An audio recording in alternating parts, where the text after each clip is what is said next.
Welcome to Cannabetic Podcast. I'm your host, Polos, and today we talk about how to think differently in the cannabis space.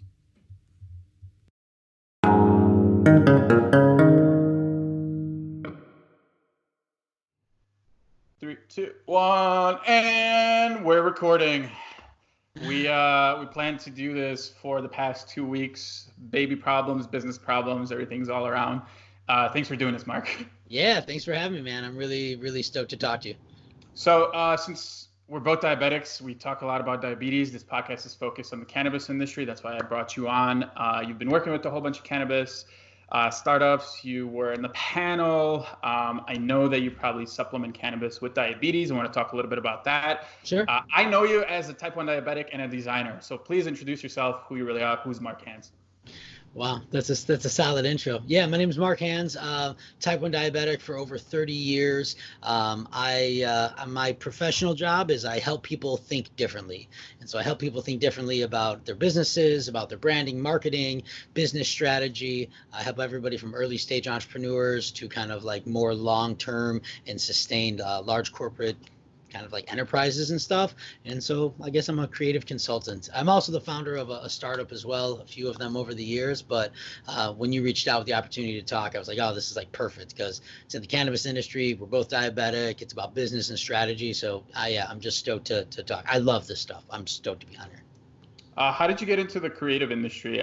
Because I think you're a UX designer first or a product designer. You know what? I have no official title.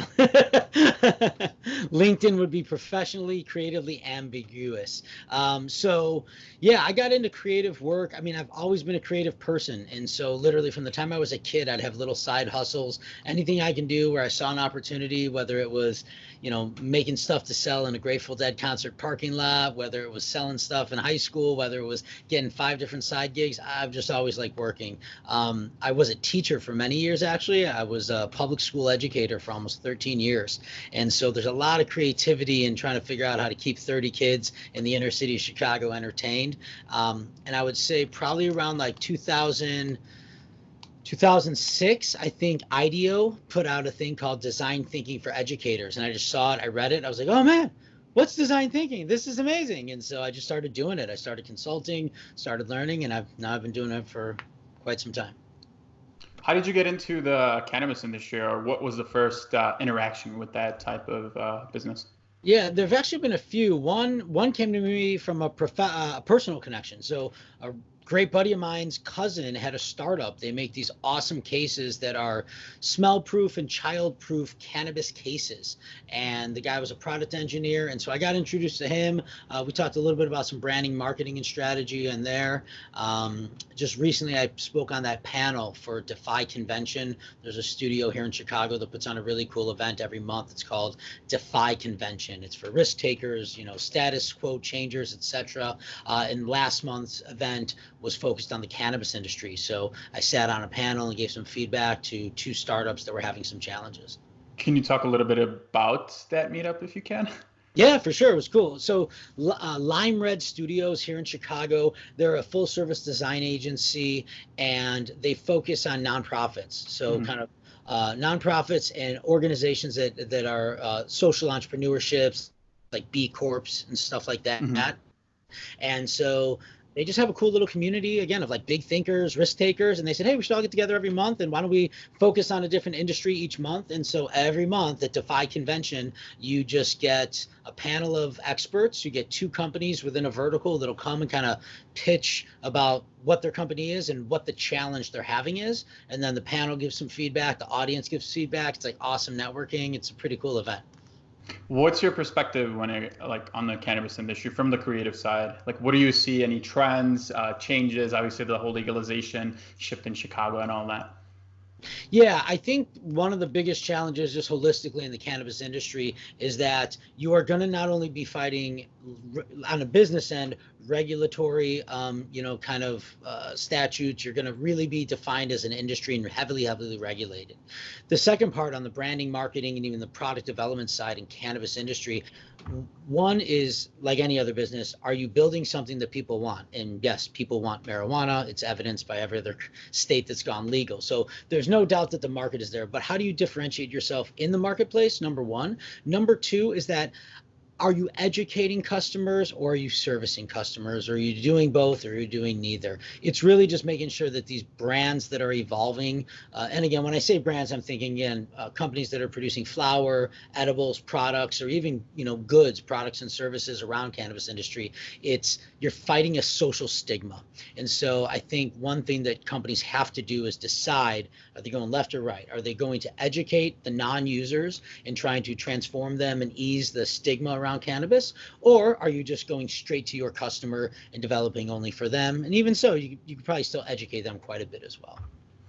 Can we talk a little bit about examples, different ways to educate people in the cannabis industry? I know that like a lot of people, when they post stuff, it's very direct, like, hey, CBD is this is what it does. Is there any, from your perspective, is there any creative ways to approach where it's not, I feel like it's becoming a little bit intrusive when people just post random or like stuff that you see all over on LinkedIn. It's the same stuff. Here's CBD all over. This does this. This is this. You have the endocannabinoid system.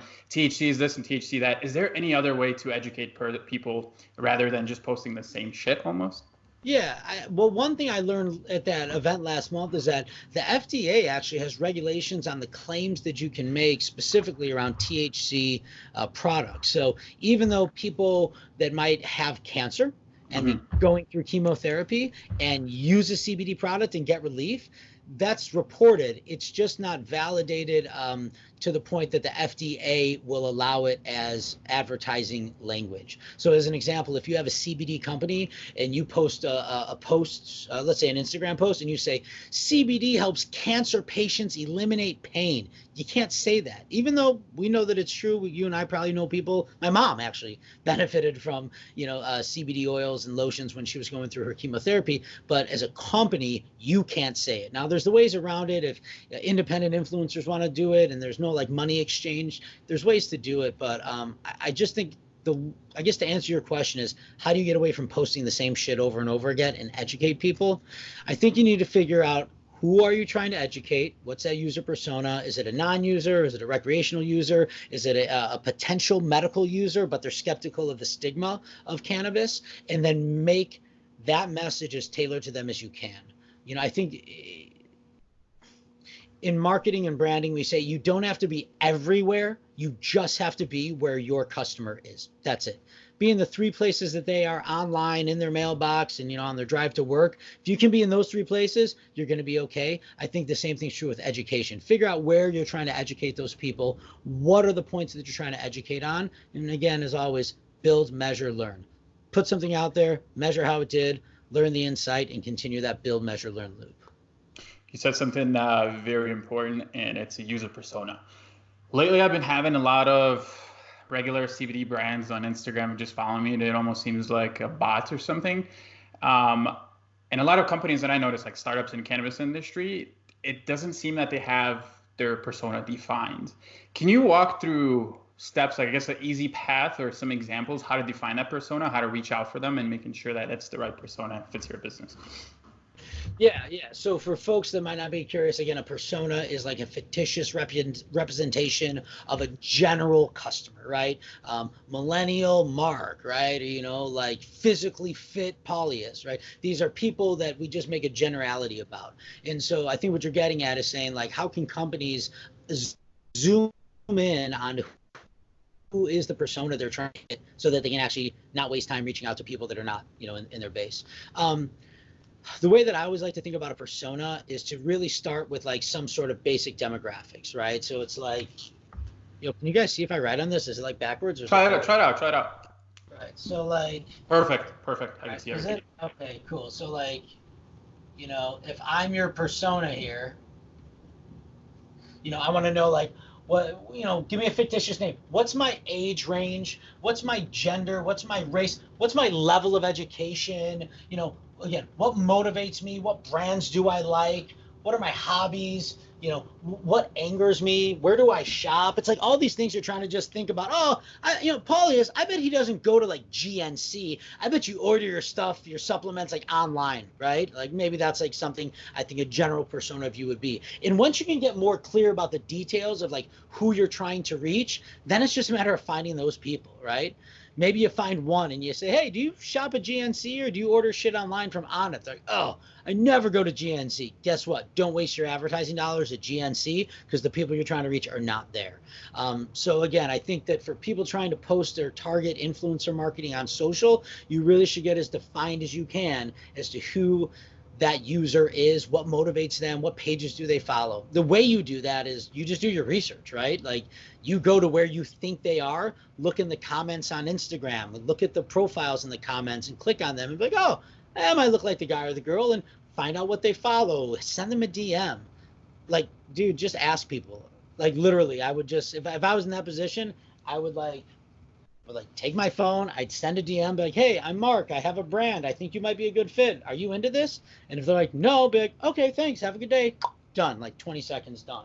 So yeah, figure out who they are and then just jump, start moving, making moves and learn quickly. Startups should have persona defined before you launch the product, yes. Yeah, I mean, I think, I'm making sure my volume's all right for you, dude. Yes, I think that, if you have a startup, and maybe they don't, some people don't, if you use the word persona, they might not know. Yeah. But if you might just be like, hey, so you have this company, like, who's it for? And if they say something like, oh, this is for physically fit males and from ages 25 to 42 that are like weekend warriors, like, good, you know your persona. So it's interesting, like sometimes people don't know the name or they don't know the methodology for developing it, but a smart startup will know exactly who they're going after and why they're going after them. So when I started Cannabetic, same thing. So when I started Cannabetic, one of the issues I was having, obviously, defining persona. And I think through all my startups in the past that I've tried, I've had real big issues like zooming in on the person. How I overcame that problem recently was I just committed to finding two people that would openly talk about web design, UX, are familiar with it, and businesses that I saw that needed. I came up with a few, assumptions. I tested them. I noticed that most of the companies that need Webflow or like web design in general are based on like 5 to 10 people. There's teams, probably a sister's working as a social media manager. So I started slowly defining that persona. I found a few people that actually fit perfectly for it. I did a little bit of stalking on Instagram. I saw what kind of comments they leave, the way they speak. I started actually just doing like very simple thing, just tagging hemp web design in LinkedIn and just searching what comes up. So I saw it through statuses. 2 months in, my goal was actually, like I said, put out little posts for design sprints, like actionable steps. Not only something that you could just digest, look at it, or like statistics, but towards the end of the post, I always put actionable plans, so it's 3 steps. So you learn this from a post, put it in action. That's what I call the tiny design wins. After 2 months of doing that, I attracted the personas without even thinking about them. I started getting people reaching out to me, asking about web design, asking about what I do and all that. And now 2 months later, my content is pivoting a little bit because I not clearly defined a persona, but I intuitively know who they are. When I went to the meetup yesterday, I knew right away if 2 people out of all the 40 people that were there, who would I really work for? My thing right now when I'm pivoting with the content, I don't have the persona yet, like 100%, but I'm getting near. I'm pivoting my content into being more call to action based. Do you think that's a good way to start doing that? Because I had no call to action at all before. The only call to action that I had before on any of my Cannabetic podcasts is for the content to watch and consume. Yeah. But it was never for my services. I never talked about my services as well. I just talked about the design sprints and how I can help somebody. And then one more thing that I'm having really trouble is there's this girl that posted some article. I'm pretty sure you probably heard about UX. It's not UX persona, it's the UX archetype. And the way she described it was, so John is from Maine. He's 36 years old. He does this. That's a persona. That's kind of like the general stuff that everybody is. But John is also a 36-year-old Ford truck owner with a Confederate flag on the back, and he owns a gun shop. So that's a completely different. That's what she called the archetype. And I was kind of thinking about looking more into the archetypes and trying to find somehow the people that I can interact with. It's interesting. So there were like 3 things I think you kind of got in there. One was like you're getting closer to your UX, but it's your persona rather, but it's not 1,000% defined. That's fucking great. That's you're working towards it. That's all we should be doing. And even once you think you find the person, people are always changing anyway, So, if you're like a lean startup person, you're doing true innovation accounting. You're not just saying, hey, I have this many followers. You're saying, hey, here's what I'm learning about my followers, and here's how I'm getting closer to the perfect followers. So the work is really important in that regard. The second thing you asked was around call to action. Should you have a call to action? Yeah, you should definitely have a call to action. I think that if you think about your like a social strategy, specifically like on LinkedIn, right, where you've got like something like this going on LinkedIn, you could have a call to action, but again, just like a really good social strategy is segmenting that strategy. So like if this is like an educational post around a design sprints for you, or if it's about the cannabis industries for that segment of your users, have the call to action be contextual to the education, right? If your next post is really just about brand, give them a call to action about your brand, right? That could be something is like, hey, I don't know if you're also following us on Facebook or TikTok, but give us a follow. It's a call to action, but it's about your brand, whereas this call to action is about your education content, right? So if this was a piece about like, what is a design sprint, right? Or, what does empathy mean? Or, hey, someone said you could have a user persona. Somebody said you could have a user archetype. Maybe the call to action is like, comment below on what you think the difference is, right? Or, hey, send me an email and I'll publish it on my blog. It's a call to action about educational content versus this CTA could be about like your brand, right? So it depends on what your overall social strategy is how you want to differentiate those call to actions. The big thing to me, Paulius, about call to actions is that you should always have an ask, you should always have a give, or you should always have a push, right? At the end of anything. I always tell people, if you have a business, you had better have a list of 3 things that you need help with ready at any. You and I talked about this the other day. Yeah, I have that. I remember that clearly. That was some fucking dude. It's so smart. So like, again, like call to action could be that list of 3. Hey, follow our other page, put us in touch with somebody, download this template that I have for design sprints or something like that. Just it's helpful to people. People want to help. People want to engage.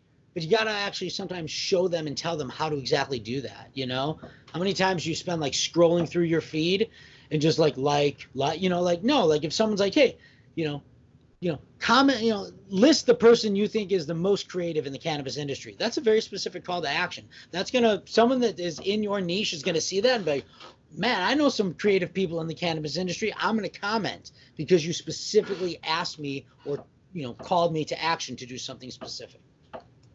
So I would say that is around the call to action. So you asked about personas, call to action, and I think that third one was around the user persona versus the user archetype. Do whatever, man. As long as you're doing, I don't think there's anything necessarily wrong with either one of those. It sounds like the user archetype is different from the user persona with regard to either the part of the persona you're focusing on or the depth that you're going with the persona. Maybe that might be it. For all the startups, I think you talked about KPIs. How do you track KPIs? How do you establish what metrics to track? What are the successful metrics for you? Dude, I have the greatest book. Grab it, show it. I don't care. Yeah, no, it's upstairs. It's in my other bag. Yeah, it's in my other bag. The book is called Traction by, why am I blinking on his name? I'll look it up. We'll put it in the comments. That's a great question. So 2 books that every startup should read: The Lean Startup and Traction. Lean Startup, as you know, it talks about really building successful businesses in a very scientific, organized, strategic way. Entrepreneurship is not messy. Entrepreneurship should be very, very diligent, very, very, strategic, and very, very measured. That's what Lean Startup talks about. Traction actually gives you what's called the EOS, the Entrepreneur Operating System, and I'm not going to swear, it is amazing. Basically, to answer your question, how do you track KPIs? You need to figure out the parts of your business that run: marketing, sales, supply chain, human resources, whatever your departments are in your startup. And even if you don't have more than one person, you still need to have those segments set up, right? And then you set a goal for that. What is your goal that you're going to accomplish in the next 90 days? What is the goal you're going to accomplish in the next 30 days? Those should be different goals. And then you set metrics for those. And if you do your job right, those metrics should lead to success, and you're always measuring against those metrics. Okay. So again, I can't answer your question and say, what are those KPIs? Yeah. But I can give you like an example.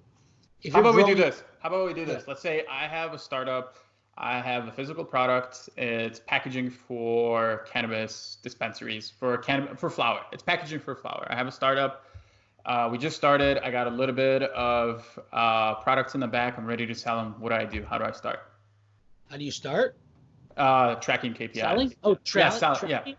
So again, like find what's most important to you. Find the question you're trying to answer is number one. Ask the right question. So if you're trying to say, will people buy my product? Not the greatest question. Mm-hmm. You might want to say, can I sell 15 cases of my product in 2 different states in 3 weeks?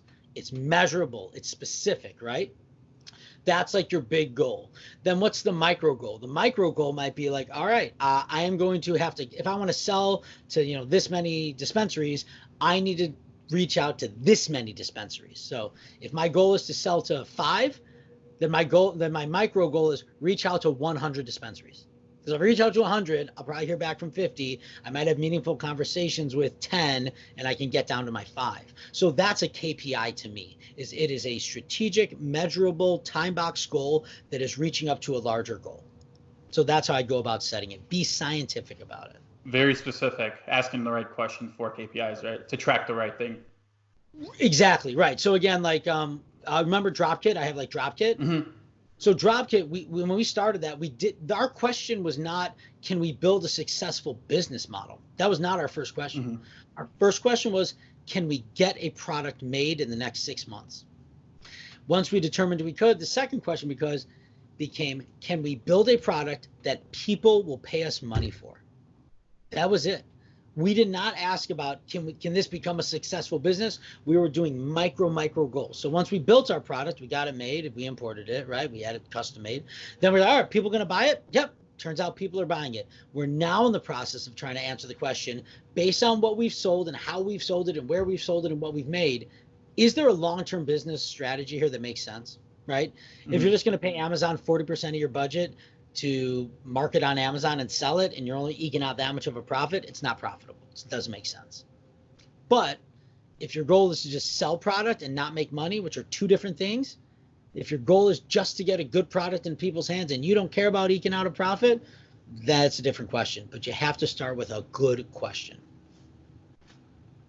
We're going to take a little swing. I want to talk about, obviously, design sprints. You run a whole bunch of workshops everywhere. I always see you almost every week. You do one-on-one consultations with 50 people filled rooms and all that stuff. Talk a little bit how important it is for me personally, what I see, I ask the question like this. Since the cannabis industry and the hemp industry is becoming innovative, everything is moving, everything is changing, why hasn't the way we work on projects and business changed as well?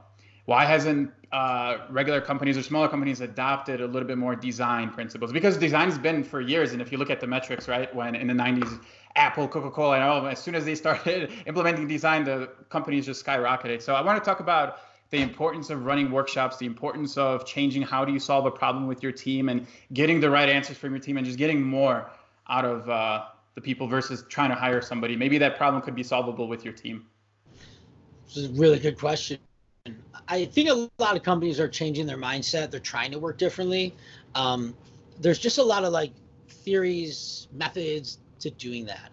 I can't answer the question why a lot of companies don't. I can tell you what I've seen in a lot of companies.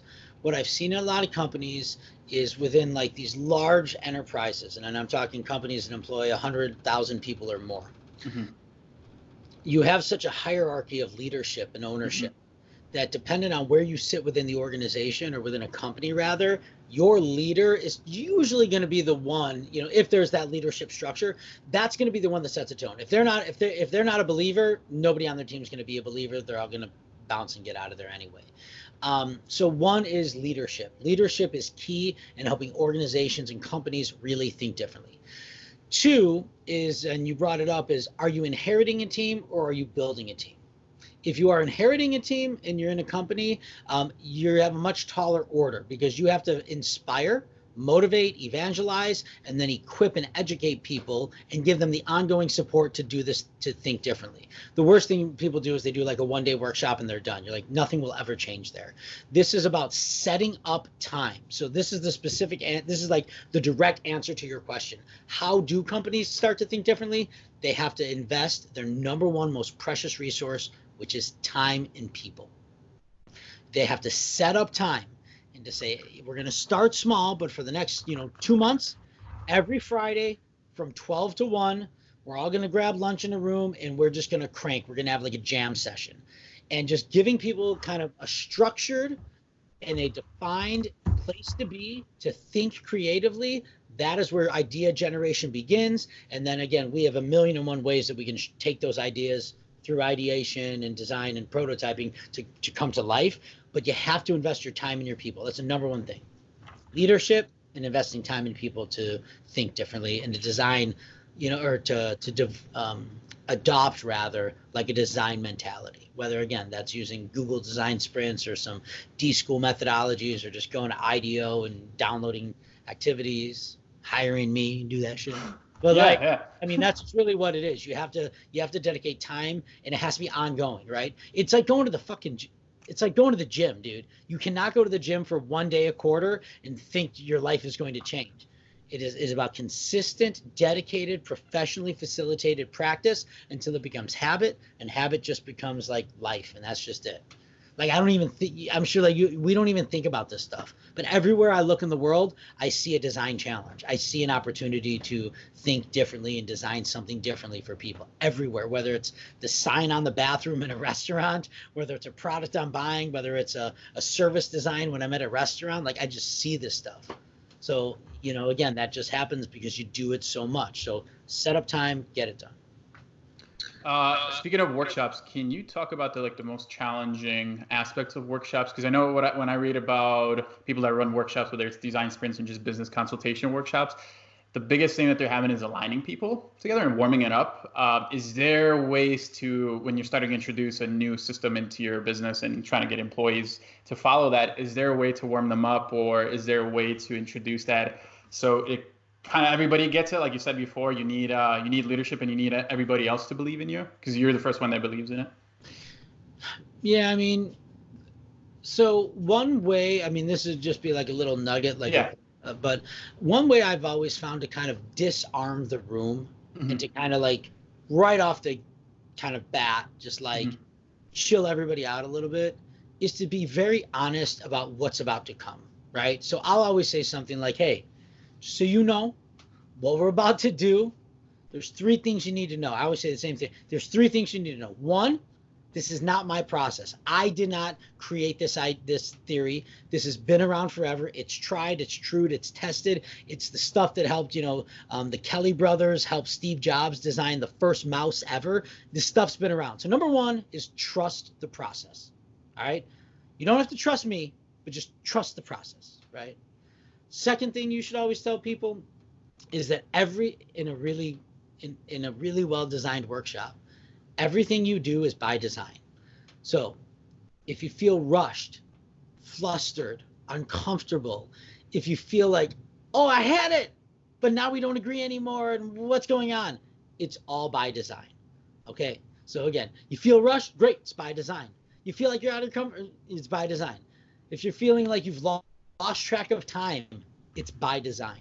So again, number 1, trust the process. Number 2, everything they do is by design. And number 3 is just ask questions. Don't be afraid to ask questions and just do it, So again, I think setting up to disarm the room, you have to let them know, hey, you're going to feel rushed. You're going to feel uncomfortable. Be honest about it. And I think that usually just brings a little humanism to it. So it's not all about them, It's not about the one person in the room. It's about the room learning together. Yeah, it was interesting that you said that you gotta make them trust the process and have faith in it. And the little things happen by design. AJ and Smart just released Design 2.0 spring classes, and they adjusted a few things like the micro interactions, and they explained why they did these little breaks for the people. So it's like it's basically to help them, I guess, get their ideas out better. But they implemented the small stuff, like you said, by design, which is interesting. Yeah, I mean, like when I do my work, like I'm designing down to like the song that plays at what point in the workshop. And it's like nerdy, but I will tell Mm-hmm. you there's a significant difference. So here's an example. There's like an activity I'll always do. I give people like 3.5 minutes, Mm-hmm. right? 3.5 minutes to do X, and I won't tell you what it is. But when I tell them that, I play super upbeat Motown music, like Stevie Wonder. I think the song that I have right now is it's actually the Four Tops. It's like "Get Ready, 'Cause Here I Come." I don't think that's like an old Motown song, but it's upbeat and it's going right. When people are walking in the morning, I've got Otis Redding "Stand By Me," right?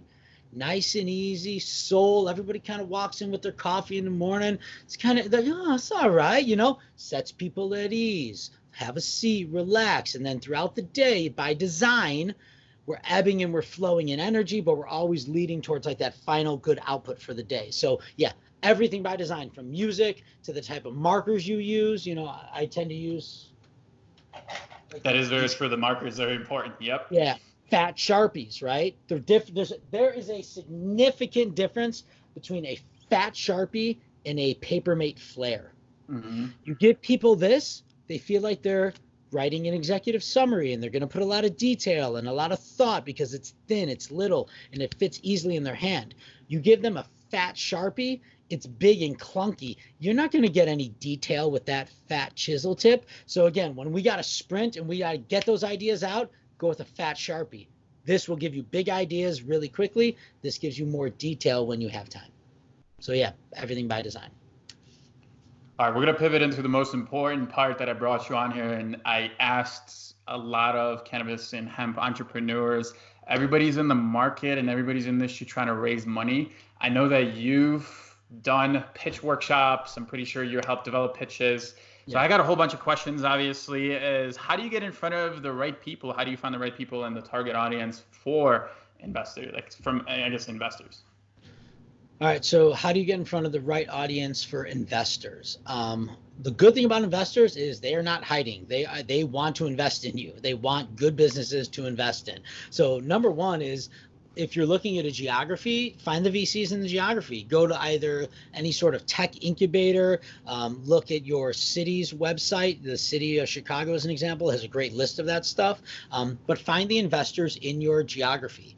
The other thing to look at is look for investors that might have a shared interest in you aside from business. So as an example, maybe you went to college somewhere. Maybe there's a local venture capitalist in that town. You be, hey, I'm an alumni of this college. Like that might be a thing. So again, they're not hiding from you. Investors are not hiding from you, and they will.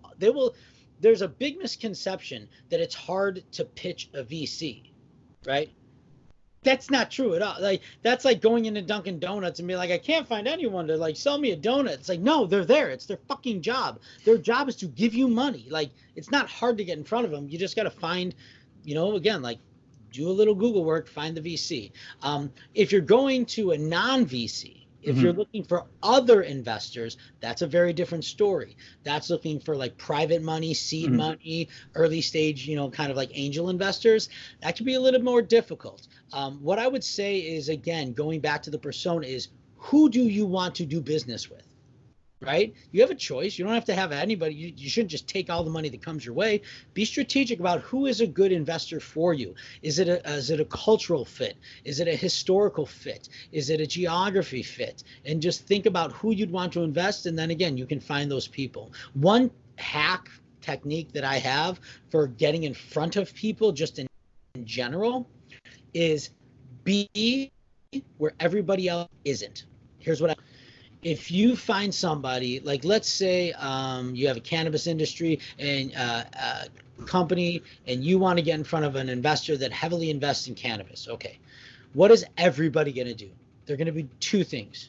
They're going to follow them on LinkedIn and send them a LinkedIn request, or they're going to send them an email.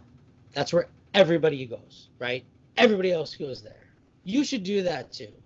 But here's what I would say. Go where everybody else is not. And what I say is find them on Instagram, find their personal Facebook, find anywhere else online where they are that has a notification like, hold on. So like, here's like the best way to think about it. This is most people's email inbox. It's like filled to the brim, right? Here's everybody's cell phone with all their apps on it, right? Mm-hmm. I would rather be the one notification on some dude's home screen than be the 500th email in his inbox. Know what I mean? You send that email, somebody's going to have to like go through all this stuff. But if this guy's waiting to pick up his kids at soccer and he's the CEO, of like some like VC firm, or he's like the principal at a VC firm, and he's like, wait a minute, I just got like a red dot on my Instagram. Like, what is that? He's going to click it, like look at all those like notifications, right? Like, I'd rather be that all day. So go that route and be like, hey, hey, like my name's Marc, I've got a company, I saw blah, blah, blah, like would love to grab coffee. Like I see you, like, could we grab coffee? They'll be like, oh, that's pretty ballsy. That might be interesting. They might say no. They might ignore you. But the odds of being one of 500 versus being one of one, I'll play those odds all day. So that's a good little hack. Find out where they are online and just hit them up there personally. All right. Determine evaluation, what to do and what not to do, roast to avoid. How about we talk about what to do and what not to do during a pitch? Okay, give me a second here. Okay, what to do and what not to do. Pitches should be simple. Simple should be have a very, very. Let me go back. Pitches should be simple. A pitch should be like 4 slides, right? This is the pitch to get you in the door. What I mean, and that should be like, here's our company. Here's what we do and why we do it. Here's why we're different. Here's how to get involved or what our ask is. That's all the first pitch deck is, right? Mm-hmm. Hey, this is my company. This is why we're going to be successful.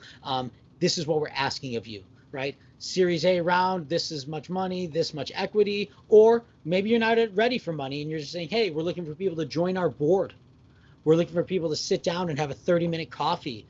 I'm looking for somebody to have a quick conversation. Be specific with your ask and your deck.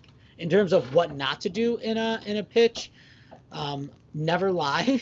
Always be honest. If somebody asks you a question and you don't know, say, shit, that's a good question. I don't know the answer. We haven't even thought about that. What do you think we should do? Be honest, be humble, and be okay if you don't have the answer. That was my next question was what to do when you don't know the answers and you just answered it. I guess like how do you types of offers to propose? One of the question, not a question, I guess same as like types of offers to propose. So like you said, if you're just getting in the door and presenting your company versus actually trying to raise money, in the pitch where you collectively with your team get together, there's investors, and you're on that step actually raising money. Is there a difference between getting in the door pitch versus actual like presentation?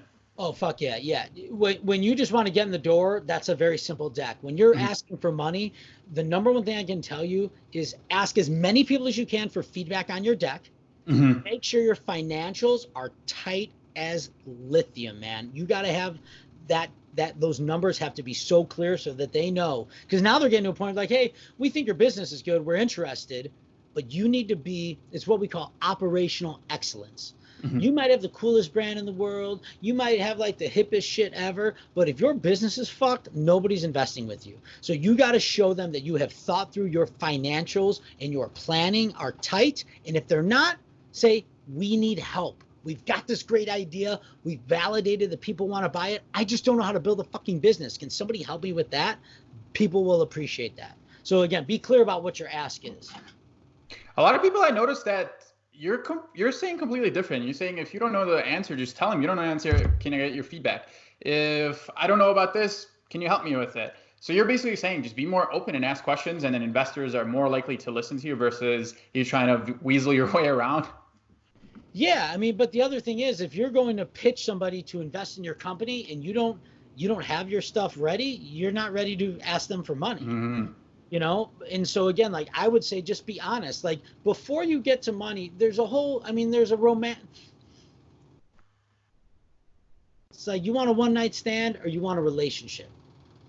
One night stand, you're going to weasel your way, blah, blah, blah. If you want long-term financial investors who are going to invest in your company for long-term success, it's a courtship. You got to make sure that you're right for them and that they're right for you. And you can't go to them and ask for money if you don't have financials, you know? So again, when I said, hey, if they ask you a question and you don't know the answer, you should say you don't know the answer. But if you're in a pitch for investor dollars and you're asking them for lots of money and you don't know the answer, you shouldn't be in that room in the first place.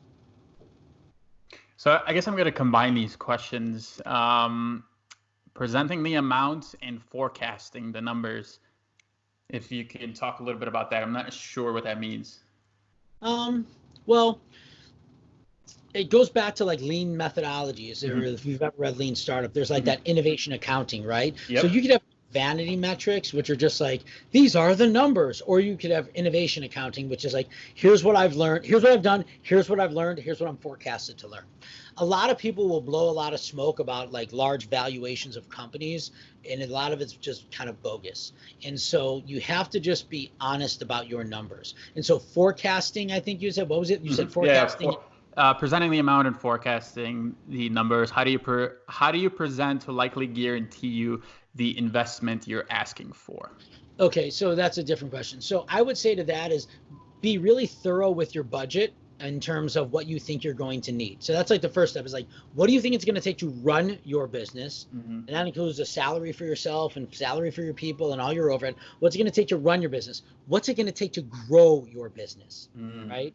There's a multiple. Well, can you talk a little bit about the difference, like growing the business? Like how do you budget that out, or how do you split the numbers for growth versus the first? Well, it's operation versus growth, right? Like operation is, here's what we have to pay just to keep our lights on, just like our baseline running costs. But then to scale your business, there's a lot of costs that are associated with that. Those are things like extra marketing dollars, going into new locations and new markets, bringing on more people. Here's how we operate today, but in a year from now, we hope to like grow our team by double. So we're going to need more operating capital. We're going to need more expansion capital.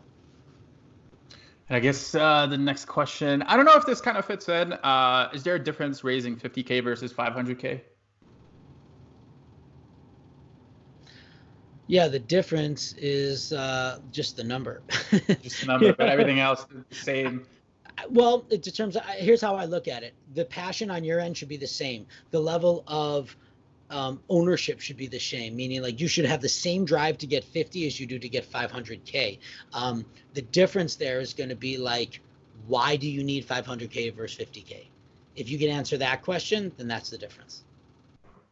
I guess one of the last ones that I picked out, somebody wanted to know best and worst pitches you've seen. What is the best insights you've gained from, I guess, the worst pitches, and what is the worst pitches you've seen overall? The worst pitch I ever saw ended with the pitcher being like, yeah, so. Can you talk about the product? Yeah. What he pitched? So like he like went through like a whole little thing, and then it was like, yeah, so anyway, like just, you have to have an energy to it. You have to know what you're asking for. The best pitches are very clear on who they are, what they need, and why they need it. Right? They have to be clear. So a good pitch, if you're asking for like war stories, yeah, definitely. I did, so I went to like a workshop. It was like an entrepreneurship boot camp, and I came in for a day to talk about pitching. And the difference, a good pitch is honest, to be completely truthful. A great pitch can be a company that just has an idea but doesn't know what the business is and is asking for help to build the business and to understand it, is just as good of a pitch as somebody that's asking for $500,000, right, or more. It's just being honest and being confident in your honesty. I think that's like just the number one thing in good business is being honest. Can you talk about a few war stories maybe you've seen more? Talk about this. Let's see, is there anything? No. I have a really bad one. I heard. I had a really bad pitch, and then I only have a few more minutes, so I got to boogie in a sec here. But one of the worst I ever saw it was just filled with. It was this guy that was pitching on like he was in real estate. Like I think he managed properties, and he basically was trying to like sell people on the idea of having passive income, but he had no detail on how this was going to happen. So he's like, hey, you know, I'm Steve, and you know, I've been in real estate for 5 years. Oh, like, hey, don't say that you have credibility after, you know, 5 years. Anyway, hey, I'm Steve. Wouldn't you love to have more money with less work? Wouldn't you love to be able to go on vacation whenever you want? Wouldn't you love to have passive income? I will show you how. That was it. It was like, and I literally was like, dude, you just like read the back of like the 4-hour work week, and that was it. Like, how to do, what to do, when to do. So that's like one of the worst pitches I've ever seen, ever. All right, I know, Marc, you're tight on time. I'm gonna let you go. Before we leave, talk about, just spit a freestyle, and then where can they find you? What do you do? What are you working on next? Yes, for sure, for sure. The freestyle is the best thing you can have in life is an idea. The worst thing in life you could have is an idea and not bring it to life. So wherever you are, whatever you're doing, wherever you're working, wherever you're living, there's something that you see every day that is always in the back of your mind that pisses you off, upsets you, or you think can be better. Make that thing better. Whether it's just writing a letter to the company and saying, hey, or, you know, hey, that stop sign at the corner of Oak and 5th, it fucking sucks. You should get rid of it. Get those ideas out of your head. Use your social media, use your words, use your voice, use your life to just make problems go away and come up with creative ideas. I always like say, I just help people think differently. That's it, man. Branding, marketing, you know, kind of bringing an idea to life. That's what I really like to do. It's exciting for me. And so find me online. All my shit is just Marc D. Hands. That's MarcDHans. My Instagram, my Twitter, my LinkedIn, my website. It's all just Marc D. Hands. Hit me up, man. Let's hit me with a DM on Instagram. That's where I'm most active. And I would love to help people bring their ideas to life. Bam! Appreciate that, Marc. Appreciate your time. All right, brother. Be well. Thanks Thank for you so hopping much for on. having me on. Looking forward to it. Thanks for having me, dude. Be well.